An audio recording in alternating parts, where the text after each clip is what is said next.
आज के इस एनालिसिस में हम चालुक्य वंश के बारे में डिस्कस करेंगे। इस एक वीडियो के बनाने में क्या क्या इनपुट दिए गए हैं। यूपीएससी एग्जाम की तैयारी करने का 6 सालों का जो मेरा एक्सपीरियंस है, जो मेरा अनुभव है, जो दिल्ली में रह के हमने यूपीएससी एग्जाम की प्रिपरेशन की, जो 6 वर्ष का मेरा अनुभव है उससे यूटिलाइज किया गया है। जो यूपीएससी और स्टेट पीसीएस एग्जाम के प्रीवियस ईयर क्वेश्चन पेपर होते हैं 30 से 35 सालों का, उसका एनालिसिस किया गया है। इसलिए यदि आप इस वीडियो के अंत तक बने रहेंगे तो इससे आपको यूपीएससी और स्टेट पीसीएस एग्जाम की तैयारी सही दिशा में रह के कैसे करें ये आपको जानने को मिलेगा। साथ ही साथ अगर अभी आप यूपीएससी एग्जाम की तैयारी करना शुरू किए हैं, अभी ये आपकी स्टार्टिंग पॉइंट है, तो उस कंडीशन में भी आपको ये बहुत ही फायदेमंद होने वाला है, क्योंकि स्टार्टिंग में आपकी कैपेसिटी, आपकी क्षमता उतनी नहीं होती कि आप प्रीवियस ईयर क्वेश्चन पेपर को एनालाइज कर पाएं और उसके बेसिस पे आप एक सही दिशा को गेन कर पाएं, प्राप्त कर पाएं। तो ऐसे में अगर आप अभी स्टार्टिंग कर रहे हैं, अभी तैयारी शुरू करने जा रहे हैं या कर रहे हैं, ये आपकी स्टार्टिंग पॉइंट है, तो उस फेज में, उस कंडीशन में आपके लिए बहुत ही यूजफुल होगा। और यदि आपने यूपीएससी या स्टेट पीसीएस एग्जाम की तैयारी आप कई वर्षों से कर रहे हैं, फिर भी आप उस सही दिशा को, उस सही डायरेक्शन को गेन नहीं कर पा रहे हैं, यानी आप इनपुट ज्यादा दे रहे हैं बट आपको आउटपुट कम प्राप्त हो रहा है, यानी आप सही दिशा में रहकर तैयारी नहीं कर पा रहे। आप मेहनत तो ज्यादा कर रहे हैं बट आपको सही दिशा में रहकर तैयारी कैसे करें ये जानकारी आपको अभी भी नहीं हो पाई है, तो उस कंडीशन में भी ये वीडियो आपके लिए हेल्पफुल होगा। और यदि आप 2025 का यूपीएससी का एग्जाम देने जा रहे हैं या स्टेट पीसीएस का एग्जाम देने जा रहे हैं तो उसके लिए भी ये यूजफुल होगा यदि आप इस क्लास के अंत तक बने रहेंगे। इसके थ्रू आउट आप एनसीईआरटी की बुक के पढ़ने के तरीके को भी सीख पाएंगे और यूपीएससी और स्टेट पीसीएस एग्जाम में क्वेश्चन पूछने का जो मल्टीपल एंगल होता है, जो मल्टीपल अप्रोच होता है, आप उससे भी सीख पाएंगे। आज का जो फोकस पॉइंट है चालुक्य वंश। चालुक्य वंश पर आईएएस एग्जाम 1994, 2003 और स्टेट पीसीएस एग्जाम में मल्टीपल टाइम क्वेश्चंस पूछे गए हैं। चालुक्य वंश यूपीएससी और स्टेट पीसीएस एग्जाम के लिए इंपॉर्टेंट टॉपिक्स है, मोस्ट इंपॉर्टेंट टॉपिक्स है। कैसे? इस चालुक्य वंश पर यूपीएससी एग्जाम 1994, यूपीएससी एग्जाम 2003 और स्टेट पीसीएस एग्जाम में मल्टीपल टाइम क्वेश्चंस पूछे गए हैं, तो ये क्वेश्चंस बनने का एक इंपॉर्टेंट एंगल है। यदि अब हम चालुक्य वंश के प्रमुख शासक की बात करें तो जो प्रमुख शासक में पुलकेशिन फर्स्ट, कीर्तिवर्मन और जो पुलकेशिन सेकंड है, चालुक्य वंश के प्रमुख शासक में जो जहां से क्वेश्चंस मल्टीपल टाइम पूछा गया है, जो सबसे मोस्ट इंपॉर्टेंट टॉपिक्स है जहां से मल्टीपल टाइम क्वेश्चंस पूछा गया है, वो है पुलकेशिन द्वितीय। चालुक्य वंश के थ्रू आउट जो मोस्ट इंपॉर्टेंट टॉपिक्स है, वो है मोस्ट इंपॉर्टेंट पार्ट है क्वेश्चंस बनने का, इंपॉर्टेंट एंगल है क्वेश्चंस बनने का, वो है पुलकेशिन द्वितीय। पुलकेशिन द्वितीय से यूपीएससी में यहाँ पे आप देखेंगे, पुलकेशिन द्वितीय से अगर आप देखें तो आईएएस एग्जाम 1994 में, आईएएस एग्जाम 2003 में और स्टेट पीसीएस एग्जाम में मल्टीपल टाइम क्वेश्चन पूछा गया है। यानी अभी हमने आपको एक पॉइंट आपको कहा था कि सही दिशा में, सही डायरेक्शन में रहकर तैयारी कैसे करिए आप सीख पाएंगे। तो सही दिशा में रहकर तैयारी करने का मतलब उसमें एक पॉइंट ये भी होता है कि जो भी एनसीईआरटी के बुक के थ्रू जो भी आप टॉपिक्स जो भी चैप्टर आप पढ़ रहे हैं, जो भी टॉपिक्स पढ़े, तो आपको पता होना चाहिए कि किस चैप्टर पे, किस टॉपिक्स पे आपको ज्यादा फोकस करना है, यानी कहां से क्वेश्चंस बनने की पॉसिबिलिटी ज्यादा है, यानी आप अपने टाइम को कहां पे ज्यादा समय दें, कहां पे ज्यादा यूटिलाइज करें, यानी अपने टाइम को आप स्मार्ट तरीके से कैसे यूटिलाइज करें, ये अप्रोच भी आपको सीखने को मिलेगा। तो इसलिए इस टॉपिक्स, इस एनालिसिस में जो मैं आपको बता रहा हूं कि जो चालुक्य वंश है, तो चालुक्य वंश पे क्वेश्चंस मल्टीपल टाइम पूछे गए हैं यूपीएससी और स्टेट पीसीएस एग्जाम में। तो इस चालुक्य वंश के अंदर आपको कहां पे ज्यादा फोकस करना है, इस चालुक्य वंश के अंदर आपको कहां पे ज्यादा फोकस करना है, तो पुलकेशिन द्वितीय पर आपको ज्यादा फोकस करना है। इस चालुक्य वंश के टॉपिक्स पे आपको कहां ज्यादा फोकस करना है, पुलकेशिन द्वितीय पर ज्यादा आपको फोकस करना है, क्योंकि पुलकेशिन द्वितीय से मल्टीपल टाइम क्वेश्चन पूछे गए हैं। आप यहाँ पे देख सकते हैं आईएएस एग्जाम 1994 में, आईएएस एग्जाम 2003 में और स्टेट पीसीएस एग्जाम में मल्टीपल टाइम क्वेश्चंस पूछे गए। तो पुलकेशिन द्वितीय मोस्ट इंपॉर्टेंट टॉपिक्स है इस चालुक्य वंश का। अब हम डिस्कस करेंगे चालुक्य वंश के बारे में। तो चालुक्य वंश की अगर हम स्थापना की बात करें, चालुक्य वंश की स्थापना 543 ईस्वी में हुई थी। चालुक्य वंश की स्थापना चालुक्य वंश की स्थापना 543 ईस्वी में हुई थी। किसके द्वारा किया गया था? जयसिंह के द्वारा किया गया था। चालुक्य वंश की स्थापना 543 ईस्वी में हुई थी। किसके द्वारा? जयसिंह के द्वारा। यहाँ पे पॉइंट है, जो वास्तविक संस्थापक है चालुक्य वंश का, वास्तविक जो संस्थापक है चालुक्य वंश का, जो वास्तविक संस्थापक है वो है पुलकेशिन फर्स्ट। तो यहाँ पे देखिए क्वेश्चन बनने का जो एंगल है वो दो एंगल होगा। अगर आपसे पूछता है कि चालुक्य वंश की स्थापना किसने की है, स्थापना तो जयसिंह के द्वारा। चालुक्य वंश की स्थापना किसके द्वारा किया गया है? जयसिंह के द्वारा।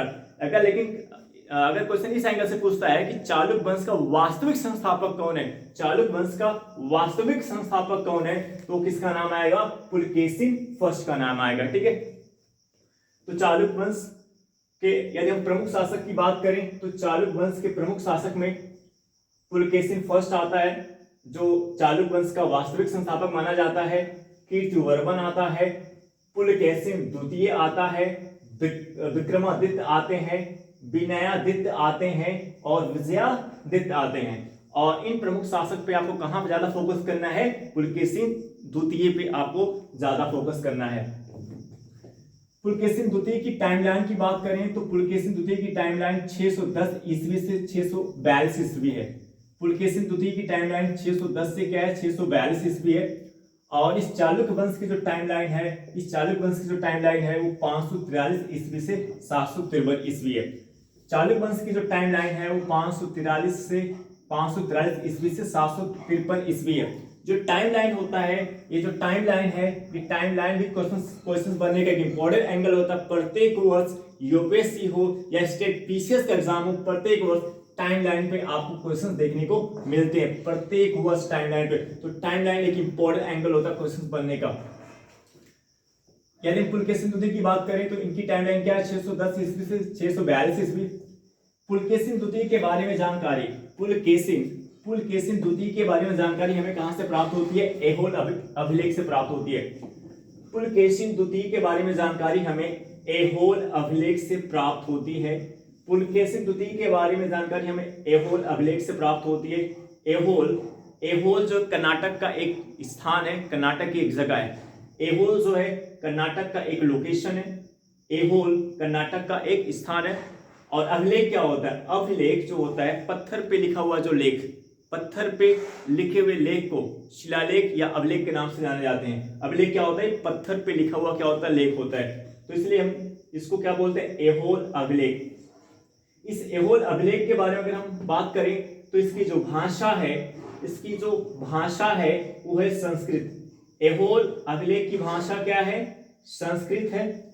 और इस ऐहोल अभिलेख जो ऐहोल अभिलेख इसका स्थान क्या है? इसका लोकेशन क्या है? कर्नाटक। ऐहोल अभिलेख का स्थान क्या है? कर्नाटक। ऐहोल अभिलेख की जो भाषा है वो संस्कृत है, इसका जो लोकेशन है, इसका जो स्थान है वो क्या है? कर्नाटक। यानी ऐहोल अभिलेख किस राज्य में स्थित है? ऐहोल अभिलेख किस राज्य में स्थित है? ऐहोल के कर्नाटक राज्य में। ऐहोल अभिलेख किस राज्य में स्थित है? कर्नाटक राज्य में स्थित है। इसकी रचना किसने की थी? रविकीर्त के द्वारा की गई थी। इस ऐहोल अभिलेख की रचना किसके द्वारा की गई? रविकीर्त के द्वारा की गई। रविकीर्त कौन है? रविकीर्त पुलकेशिन द्वितीय के दरबार से संबंध रखता है। रविकीर्त पुलकेशिन द्वितीय का दरबारी कवि है। पुलकेशिन जो रविकीर्त है ये पुलकेशिन द्वितीय का दरबारी कवि था। ऐहोल अभिलेख की रचना किसने की? रविकीर्त ने की थी। रविकीर्त कौन था? पुलकेशिन द्वितीय का दरबारी कवि था। ऐहोल अभिलेख की लिपि क्या है? ऐहोल अभिलेख की लिपि क्या है? इसकी जो लिपि है वो दक्षिण ब्राह्मी लिपि है। ऐहोल अभिलेख की जो लिपि है वो क्या है? दक्षिण ब्राह्मी लिपि है। ऐहोल अभिलेख से हमें और किसके बारे में जानकारी प्राप्त होती है? ऐहोल अभिलेख से हमें किसके बारे में जानकारी प्राप्त होती है? कालिदास के बारे में जानकारी प्राप्त होती है। ऐहोल अभिलेख से हमें कालिदास के बारे में जानकारी प्राप्त होती है। कालिदास चंद्रगुप्त द्वितीय के नवरत्नों में से एक थे। कालिदास चंद्रगुप्त द्वितीय के नवरत्नों में से एक थे। यानी कालिदास चंद्रगुप्त द्वितीय के दरबार से संबंध रखते थे। कालिदास चंद्रगुप्त द्वितीय के दरबार से संबंध रखते थे। कालिदास चंद्रगुप्त द्वितीय के दरबारी कवि थे। चंद्रगुप्त द्वितीय गुप्त साम्राज्य के महत्वपूर्ण शासक थे। चंद्रगुप्त द्वितीय गुप्त साम्राज्य के महत्वपूर्ण शासक थे। इस पॉइंट पे आईएएस एग्जाम 1994 में क्वेश्चन पूछा गया था। इस पॉइंट पे आईएएस एग्जाम 1994 में क्वेश्चन पूछा गया और पीसीएस एग्जाम 2013 में क्वेश्चन पूछा गया कि एहोल अभिलेख से हमें किस कवि के बारे में जानकारी प्राप्त होती है। एहोल अभिलेख से हमें किस कवि के बारे में जानकारी प्राप्त होती है? कालिदास के बारे में। और इस तरीके से पूछा गया था कि कवि कालिदास की जानकारी किस अभिलेख से प्राप्त होता है? एहोल अभिलेख से प्राप्त होता है। आईएएस एग्जाम 1994 में क्या क्वेश्चन पूछा गया कि कवि कालिदास की जानकारी हमें किस अभिलेख से प्राप्त होती है? एहोल अभिलेख से प्राप्त होती है। और एहोल अभिलेख किसके बारे में जानकारी देता है? किसके इतिहास के बारे में बताता है? पुलकेशिन द्वितीय के इतिहास के बारे में बताता है इस एहोल अभिलेख से। अब देखिए इस क्वेश्चन पे इस पॉइंट में क्वेश्चन पूछा गया है, जरूरी नहीं है कि दो बार नेक्स्ट टाइम इस पे ही क्वेश्चन पूछ भी सकता है। आप कुछ कह नहीं सकते, इस पे भी पूछ सकता है, रिपीट ये पॉइंट सीधा पूछ सकता है। लेकिन अब इससे रिलेटेड एक पॉइंट और है जहां से यूपीएससी एग्जाम में क्वेश्चंस बनने की पॉसिबिलिटीज है, क्योंकि इस कंपोनेंट पे पूछा गया है तो ये कंपोनेंट भी क्वेश्चंस बनने का एक इंपॉर्टेंट एंगल हो गया है। तो एहोल अभिलेख से हमें इस एहोल अभिलेख से हमें और किसके बारे में जानकारी प्राप्त होती है? भारवी के बारे में। इस एहोल अभिलेख से हमें भारवी के बारे में जानकारी प्राप्त होती है। ये भारवी कौन है? संस्कृत के महान कवि। भारवी कौन है? संस्कृत के महान कवि थे। किस शताब्दी? इनकी टाइमलाइन क्या है? ये 6th शताब्दी के थे। इनकी टाइमलाइन क्या है? 6th शताब्दी की। इनकी टाइमलाइन क्या है? ये कब के थे? ये भारवी किस टाइमलाइन से बिलोंग करते हैं? ये 6th शताब्दी के टाइमलाइन से बिलोंग करते हैं। इनकी रचना क्या है? इनकी रचना किराता रसोनियम है। इनकी रचना क्या है? किराता रसोनियम है, जो एक क्या है? महाकाव्य है। जो एक क्या है? महाकाव्य है। इस किराता रसोनियम जो एक महाकाव्य है, इससे क्या पता चलता है? ये अर्जुन और शिव के बीच वाद वार्तालाप पर केंद्रित है।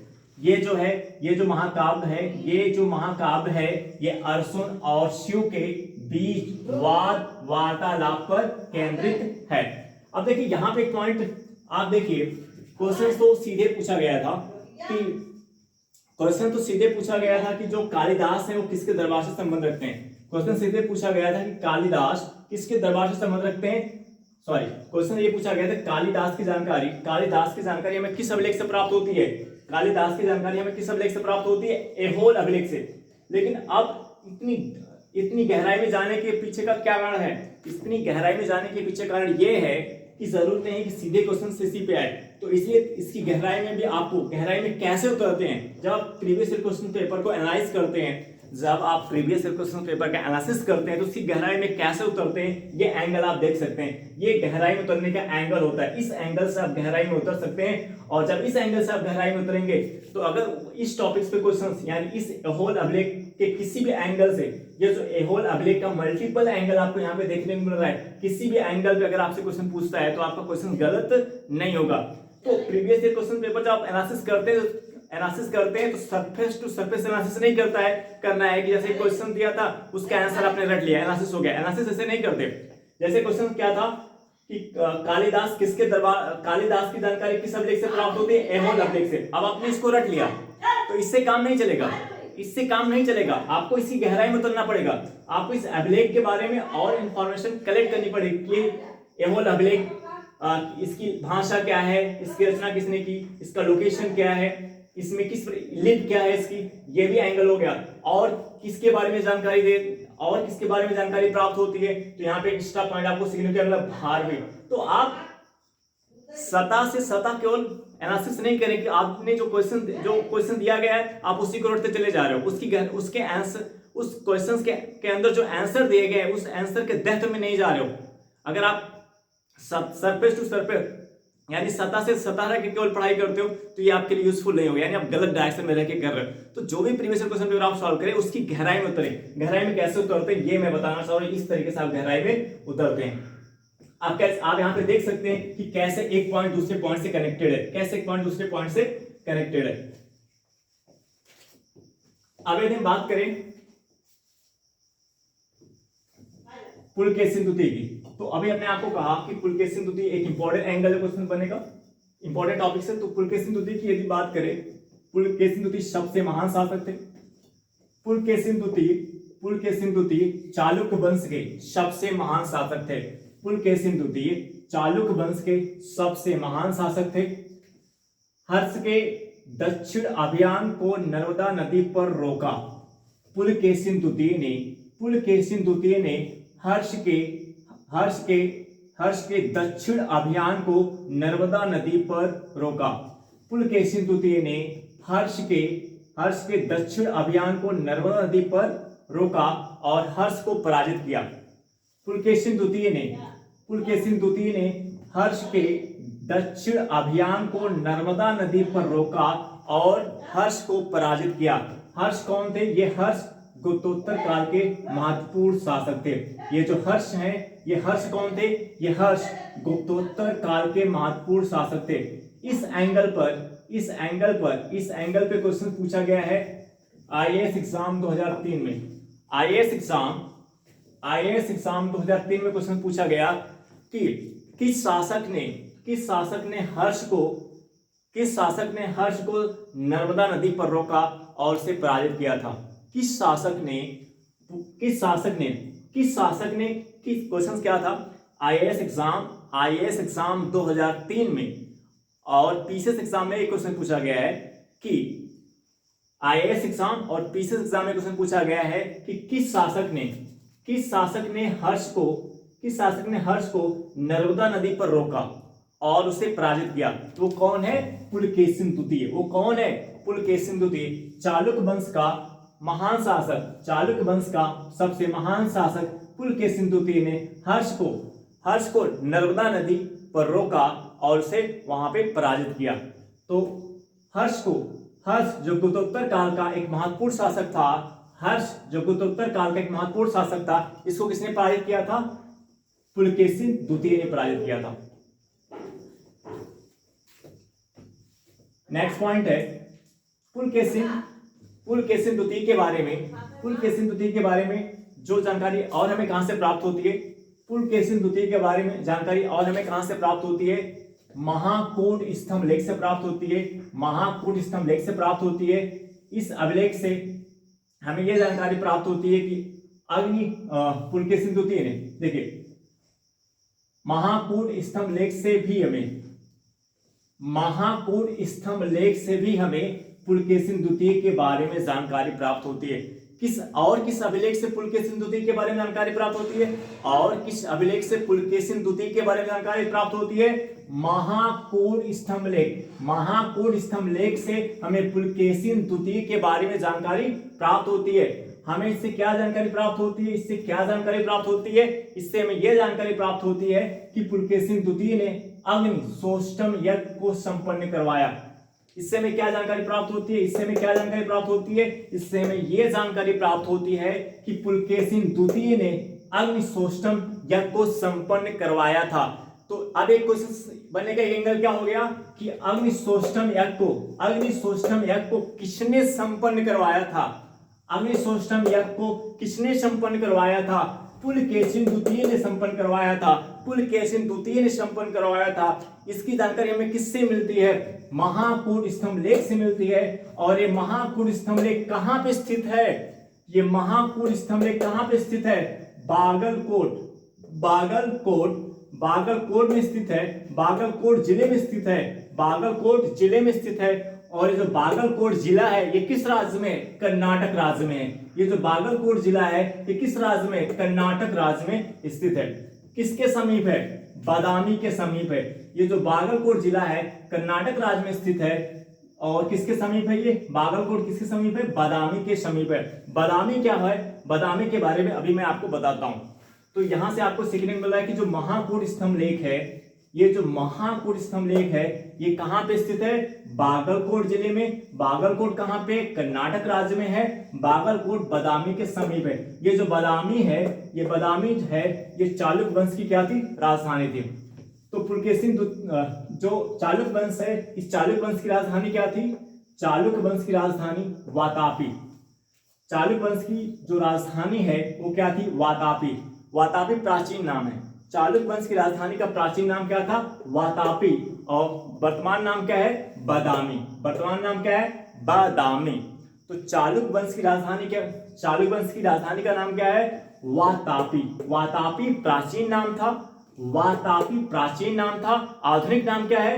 बादामी। आधुनिक नाम क्या है? बादामी। इस पुलकेशिन द्वितीय का क्षेत्र क्या है? पुलकेशिन द्वितीय, क्योंकि क्षेत्र भी एक इंपॉर्टेंट एंगल होता है। क्षेत्र भी एक इंपॉर्टेंट एंगल होता है क्वेश्चंस बनने का। पुलकेशिन द्वितीय का क्षेत्र क्या है? पुलकेशिन द्वितीय का क्षेत्र महाराष्ट्र, गोवा, कर्नाटका, केरल, आंध्र प्रदेश और तमिलनाडु के कुछ क्षेत्र। पुलकेशिन द्वितीय के क्षेत्र में क्या क्या आता है? पुलकेशिन द्वितीय के क्षेत्र में क्या क्या आता है? महाराष्ट्र आता है, गोवा आता है, कर्नाटका आता है, केरल आता है, आंध्र प्रदेश आता है और तमिलनाडु के कुछ क्षेत्र आते हैं।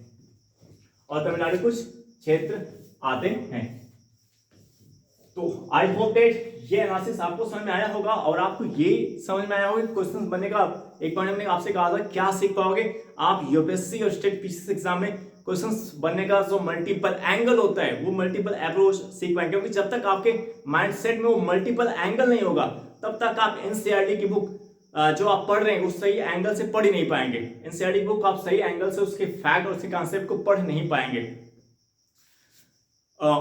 एनसीईआरटी इसके थ्रू आउट आप एनसीईआरटी की गहराई इस एंगल से, जो एंगल आपको यहाँ पे सीखने को मिल रहा है इस एंगल से आप एनसीईआरटी की गहराई में उतर सकते हैं।